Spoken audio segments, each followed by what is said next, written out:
Assalamualaikum warahmatullahi wabarakatuh. Sahabat sehat, selamat bertemu lagi dengan Rumah Akreditasi. Rumah akreditasi adalah rumah tempat kita belajar, bertanya, dan berdiskusi masalah akreditasi.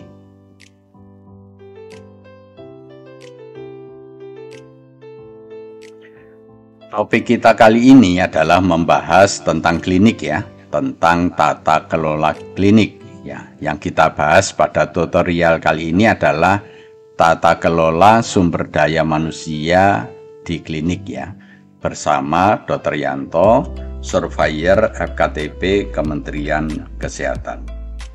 Agar Anda paham, tonton terus yuk video ini sampai selesai.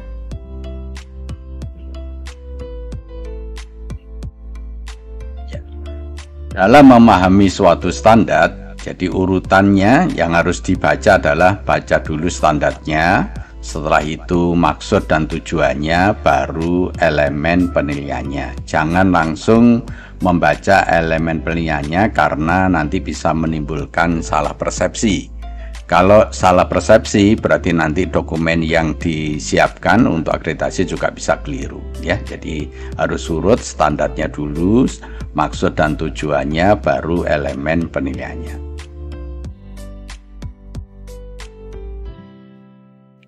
Mari kita baca standarnya tentang tata kelola klinik yang kedua. Yang pertama, klinik memiliki tata kelola sumber daya manusia ya, yang meliputi, berarti ini ada perencanaan, kemudian pemetaan kebutuhan ya, perekrutan ya, kemudian evaluasi dan pengembangan karir. Jadi tata kelola SDM, sumber daya manusia di klinik itu berurutan ya, mulai dari perencanaannya, kemudian pemetaan kebutuhannya, tenaganya, kemudian melakukan perekrutan, kemudian dievaluasi kinerjanya, kemudian pengembangan karirnya. Itu juga perlu dipikirkan. Jadi begitu cara mengelola sumber daya manusia. Kemudian kebutuhan ya, itu mempertimbangkan tentang jumlah, jenis, dan kompetensi. Jadi kebutuhan tenaganya itu dipertimbangkan jumlahnya berapa, jenisnya apa aja, dan kompetensinya apa aja ya, yang sesuai dengan kebutuhannya yang ada di klinik. Jadi dokternya itu perlu berapa, perawatnya perlu berapa ya, dokter gigi, lab berarti perlu analis ya, itu kemudian apoteker ya, berapa perlunya, itu ya dipertimbangkan sesuai kebutuhan. Jadi klinik yang sudah besar ya tidak sama kebutuhannya dengan klinik yang baru berdiri. Jenis dan jumlah ketenagaan yang ada pada klinik pratama dan utama itu disesuaikan dengan perundangan yang berlaku. Jadi untuk mengetahui jumlah standar tenaganya itu dia dilihat pada peraturan yang berlaku ya. Ya ada Kemenkesnya, nanti dilihat Kemenkes tentang klinik ya. Jadi nanti di situ jumlah-jumlahnya tertera, lah itu harus dipenuhi minimal ya. Kalau lebih enggak apa-apa.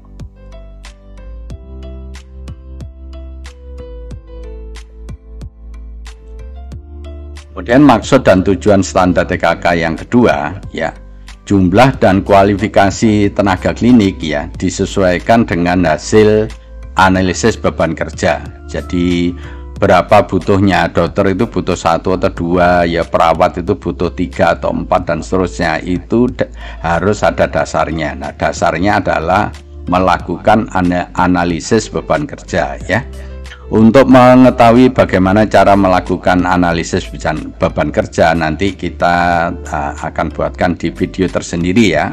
Jadi nanti silahkan subscribe supaya kalau video ini kita upload ya, saudara tidak ketinggalan.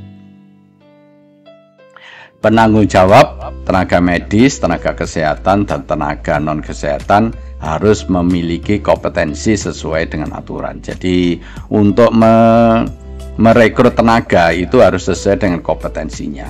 Kompetensi ini berdasarkan ijazah dan keterampilannya ya. Jadi ijazah aja juga tidak cukup, tapi juga berdasarkan ijazah dan keterampilannya.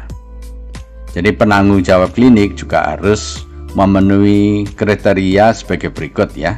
Jadi penanggung jawab klinik pertama adalah seorang dokter ya, atau dokter layanan primer atau dokter gigi ya. Jadi ini syaratnya untuk penanggung jawab dokter klinik pertama ya. Penanggung jawab klinik utama itu harus seorang dokter spesialis atau seorang dokter gigi spesialis. Jadi seorang dokter umum tidak boleh menjadi penanggung jawab dari klinik utama. Penanggung jawab klinik harus memiliki SIP di klinik itu dan dapat merangkap sebagai pemberi pelayanan. Jadi penanggung jawabnya harus memiliki SIP ya yang berlaku di klinik itu. Ya, penanggung jawab hanya dapat menjadi penanggung jawab satu klinik aja, tidak boleh merangkap untuk beberapa klinik.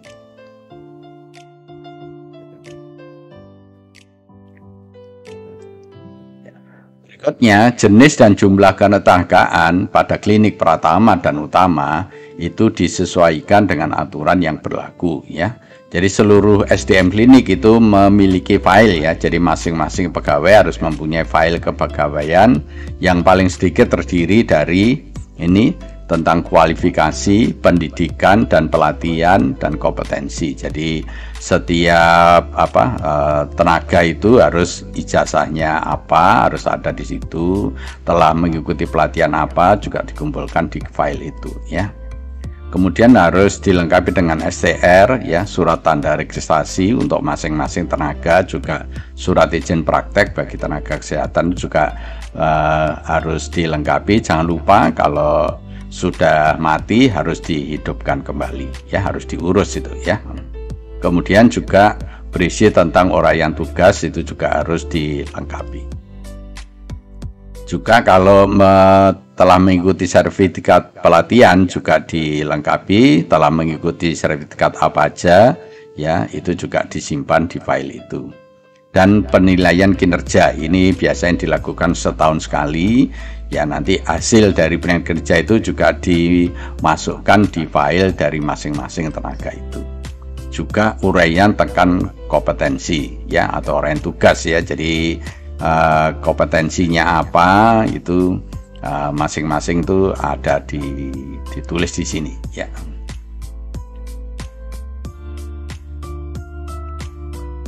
Berikut tentang EP ya. EP jadi elemen penilaiannya yang untuk TKK 2 ini ya. Yang pertama adalah pemenuhan kebutuhan tenaga dilakukan sesuai dengan kebutuhan layanan yang mengacu ya pada ketentuan perundangan yang telah ditetapkan. Berarti tadi sudah disampaikan kebutuhan tenaganya itu ya sesuai dengan kebutuhan layanan. Jadi kebutuhan layanan ini nanti mengacu kepada ya Permenkes tentang klinik ya, di situ sudah disebutkan. Jadi perlu dokter berapa, perawat berapa, bidan berapa itu disebutkan di sini. Jadi nanti tinggal mengikuti dan itu minimal, kalau lebih boleh ya. Kemudian tersedia ketenagaan dengan jumlah dan jenis sesuai dengan kebutuhan layanan ya. Jadi nanti jumlahnya dokternya berapa, perawatnya berapa, bidannya berapa itu harus sesuai dengan aturan, dan nanti jumlahnya itu ya itu harus dilakukan beban kerjanya ya. Jadi dengan analisa jabatan ya, analisa beban kerja ya. Kemudian tersedia file kepegawaian dari seluruh SDM yang diperbarui setiap waktu. Jadi masing-masing pegawai harus mempunyai file kepegawaian ya, dan itu harus dilengkapi isinya. Jadi masing-masing pegawai harus mempunyai satu file. Kemudian kinerja SDM harus dievaluasi secara berkala. Jadi ini umumnya setahun sekali ya, 1 kali dalam 1 tahun perlu dievaluasi semua tenaga masing-masing ya, dan nanti hasilnya itu dimasukkan dalam file kepegawaian ya.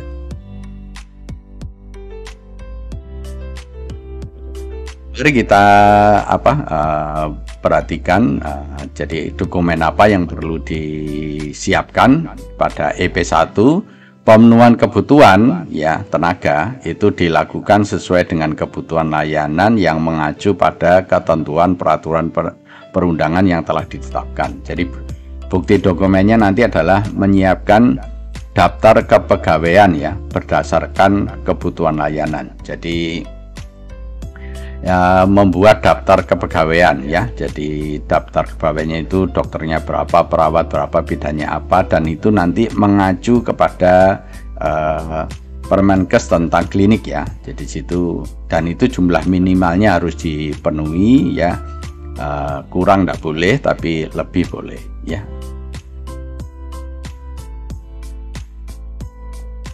Kemudian yang kedua ya, ketersediaan tenaga dengan jumlah dan jenis sesuai kebutuhan layanan. Nanti bukti dokumennya adalah juga daftar tenaga ya, kepegawaian sesuai dengan kebutuhan. Jadi untuk EP1 dan EP2 ini bukti dokumennya bisa dijadikan satu ya. Nanti dasarnya untuk membuat adalah Permenkes tentang klinik ya. Nanti di-download dan dibaca supaya tahu kebutuhannya itu berapa ya.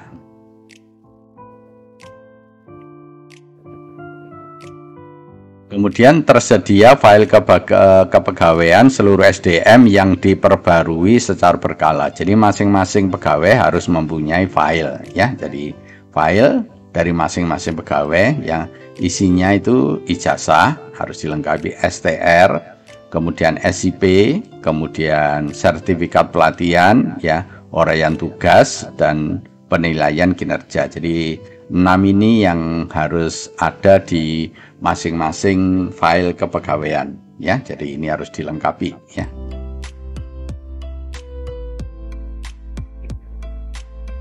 Kemudian untuk EP yang keempat ya, kinerja SDM dievaluasi secara berkala. Yang dimaksud berkala ini 1 tahun 1 kali ya. Jadi bukti dokumennya adalah ya evaluasi kinerja dari masing-masing pegawai ya. Kemudian hasilnya nanti dimasukkan di masing-masing file ya. Terima kasih telah menonton video ini. Jika video ini bermanfaat, jangan lupa like, komen, subscribe, dan share ya. Kalau ada sesuatu yang kurang jelas ya, silahkan menulis di komen ya, nanti insya Allah akan kita balas ya. Nah, lebih kurangnya saya mohon maaf. Mari kita akhiri tutorial kita untuk kali ini. Wassalamualaikum warahmatullahi wabarakatuh.